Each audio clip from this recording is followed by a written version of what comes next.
Kuro Games has always been generous with the Wuthering Waves player base by giving us tons of free stuff and ensuring that you're guaranteed to pull for your favorite weapons in the game. But the recent announcements that Yinlin and Xiangli Yao will be featured in the second phase of version 1.4 will definitely send shivers down the spine of free-to-play players, especially if you fail to get Xiangli Yao during the Moonlit Festival event. So in this video, I'm going to help you decide how to prioritize your pulls from a pure gameplay perspective, since I've been doing deep character breakdowns for a while now. We're going to break down every character and weapon in version 1.4 to help you decide which one you should go for to make your account better in general. Before we begin, if this video helps you in any way, be sure to leave a like and subscribe to help support the channel. Let's start off with Camellya. Her kit description was recently released on Kuro Games' official website, and her gameplay revolves around building stacks called Crimson Pistols, which you can gain from an intro skill, and then consuming them with your basic attacks, resonance skill, and dodge counters to create additional stacks called Crimson Butts.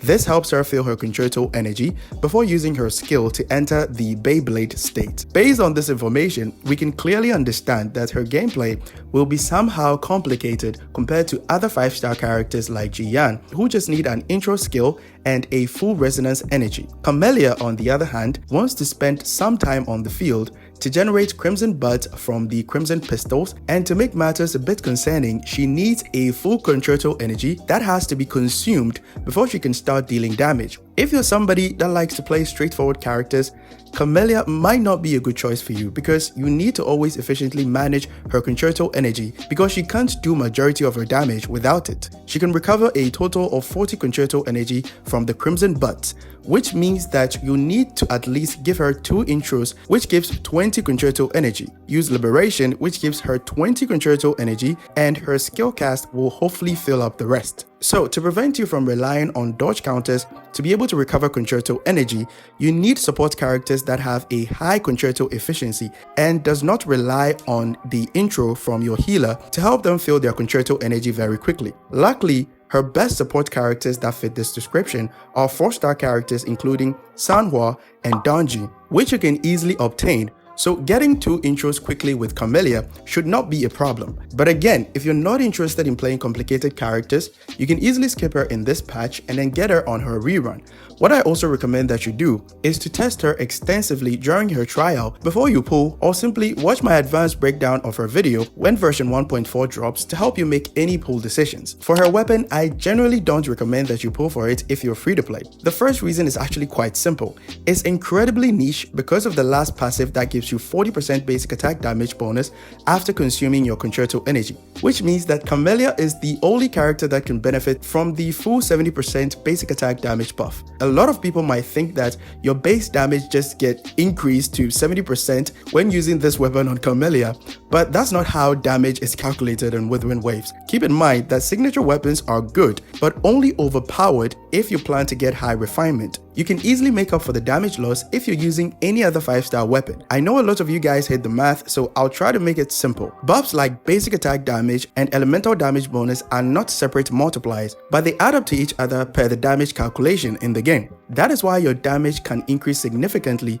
when you get buffs like attack, damage amplification, and crit, because they have their own separate multipliers. The way you can make up for the loss in damage if you can't afford to pull for Camellya's weapon is to use the Emerald of Genesis with double elemental damage bonus and add Sanhua as a sub DPS for the basic attack buff. I'm working on a dedicated video with proof of concept that can help you build your characters properly, but for now, Morments video comparing the Age of Harvest with Verdant's Summit on Jiyan will make it easy to understand. I'll leave his video link in the description, so be sure to check it out after this video. Another issue with this weapon is that it lacks versatility. The only dedicated DPS character that we have in the game who can make use of this weapon is Havoc Rover, but her main damage source is split between basic attacks, resonance skill, and liberation. Her overall damage will be better with Camellya's signature than the Emerald of Genesis, because she can benefit from the 30% basic attack buff from the second part of the passive. So if you want to pull it specifically for Havoc Rover, then feel free to do so.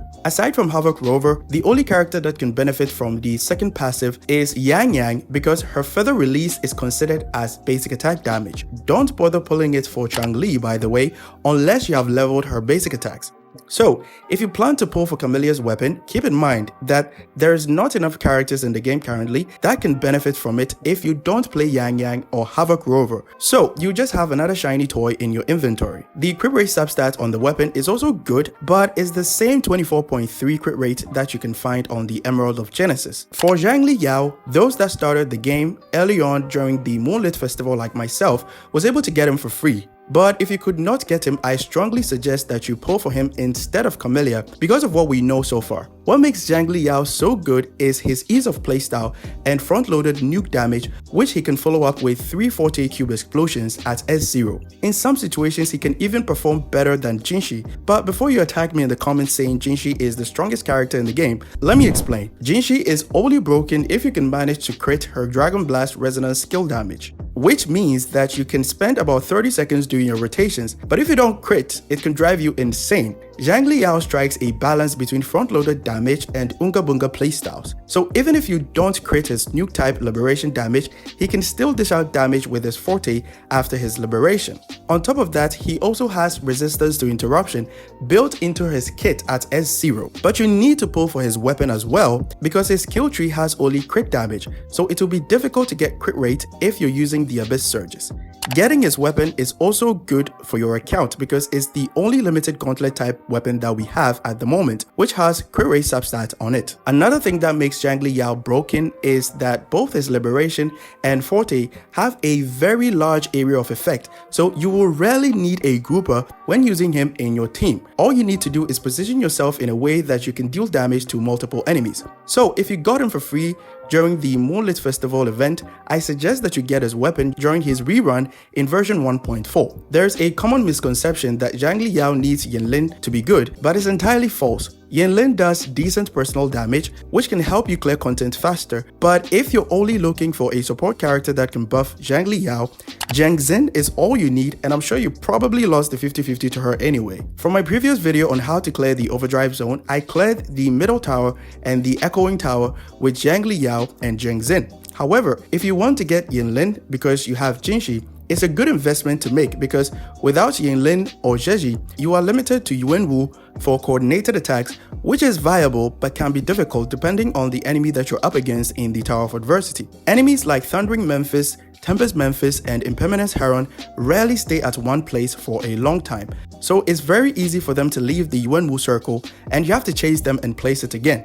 Yinlin also has the best character design in the game, in my opinion. So that's also a reason for you to get her if you want to. For Yinlin's rerun, what I recommend you do instead is to focus on getting her weapon. Her weapon gives you 36% crit rate as a substat, which is insane because crit rate is more valuable than crit damage because of the simple fact that you cannot make use of high crit damage if your crit rate is very low. There are multiple occasions where I have switched a crit damage forecast for a crit rate instead when using Xiangli Yao in the overdrive zone, which gave me faster clear times than with a crit damage forecast even though I was using his signature weapon. So a healthy crit rate helps ensure that your damage over time is well consistent. While the second and third passive of the String Master is usable on niche cases on other characters, the 36% crit rate more than makes up for it. So in summary, if you're short on Astrite and you're okay with playing Havoc Rover, there's not much reason for you to pull for Camellya except for the fact that you really like her Beyblade spin attack. Her weapon only has value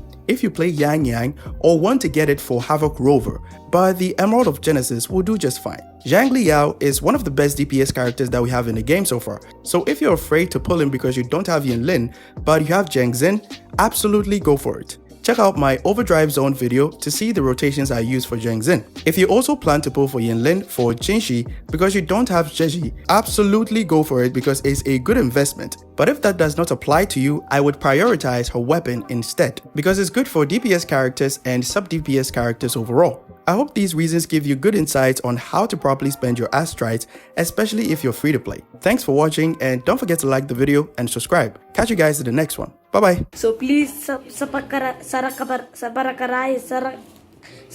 whatever.